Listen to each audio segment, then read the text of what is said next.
అందరికీ నమస్కారం. నా పేరు రియా జనసేనపార్టీ వీరమహిళ.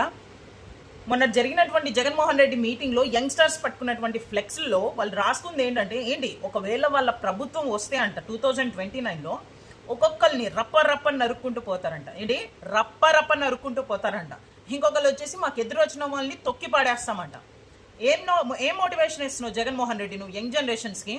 ఇట్లాంటి స్టేట్మెంట్ వహిస్తే నువ్వు అది తప్పు, అలాంటివి చేయకూడదు అని చెప్పాల్సింది పోయి దాంట్లో తప్పేముంది, తగ్గేదెలే అన్న స్టేట్మెంట్స్ ఇస్తున్నావా? ఏం నాయకత్వం వహిస్తున్నావు నువ్వు? ఈ రోజున ఆంధ్ర రాష్ట్రంలో ఉన్న యంగ్స్టర్స్ అందరూ కూడా గమనించాల్సిన విషయాలు ఏంటంటే, ఈ రోజున కూటమి ప్రభుత్వం మీరు ఎలా బతకాలన్న దాని మీద పనిచేస్తుంది, సాఫ్ట్వేర్ కంపెనీస్ ఎలా తీసుకురావాలన్న దాని మీద పనిచేస్తుంది. కాబట్టి యంగ్స్టర్స్ అందరూ కూడా తెలుసుకోవాల్సిన విషయం, యంగ్స్టర్స్ తల్లిదండ్రులందరూ కూడా తెలుసుకోవాల్సిన విషయం ఏంటంటే, ఆంధ్ర రాష్ట్రంలో ఉన్న ప్రజలందరూ తెలుసుకోవాల్సిన విషయం ఏంటంటే, మనం ఒక సినిమాకి వెళ్లే ముందు ఒక స్టేట్మెంట్ వస్తుంది మనకి, ధూమపానం మద్యపానం ఆరోగ్యానికి హానికరం అని చెప్పి ముందే చెప్తారు. ఎందుకంటే అది ఆరోగ్యానికి హానికరం కాబట్టి. ఈ రోజున రాష్ట్రంలో ఉన్న యంగ్స్టర్స్ అందరూ కూడా తెలుసుకోవాల్సిన విషయం ఏంటంటే, ఆంధ్ర రాష్ట్ర ప్రజాస్వామ్యానికి వైఎస్ఆర్సీపీ హానికరం, రాష్ట్ర ప్రజలకి వైఎస్ఆర్సీపీ పార్టీ ప్రమాదకరం అని తెలుసుకోవాలి. ప్రతిరోజు పొద్దుట ఇది ఖచ్చితంగా తలుచుకుంటూనే ఉండాలి.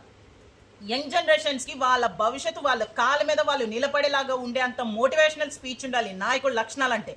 కానీ నీ నాయకత్వం ఏముంది? నరుక్కుంటూ పోవాలా, తొక్కుకుంటూ పోవాలా, ఇవి నేర్పిస్తున్నావా నువ్వు? అంటే నెక్స్ట్ మీ పరిపాలన వస్తే యంగ్ జనరేషన్స్ అంతా వాళ్ళ భవిష్యత్తుని మీరు వదిలేసి ఒక్కొక్కరిని నరుక్కుంటూ పోవాలని చెప్పి ఇప్పటి నుంచి ఎంకరేజ్మెంట్ ఇస్తున్నావా జగన్ రెడ్డి? నువ్వు ఏం మాట్లాడుతున్నావు? ఏం నాయకత్వం వహిస్తున్నావు? ఏం స్పీచ్లు ఇస్తున్నావు? నువ్వు ఓడిపోయిన తర్వాత అన్నా నువ్వు నీలో ఏదో మార్పు వచ్చి కొంచెం నాయకత్వం ఏదో తెలుసుకొని మంచి నాయకత్వాన్ని అందిస్తావని అనుకుంటున్నావు. 2.0 అంటే ఏదో ఊహించుకున్నారు. కానీ ఇలాంటి స్టేట్మెంట్లో నువ్వు ఇచ్చేది తగ్గేదేలే అని.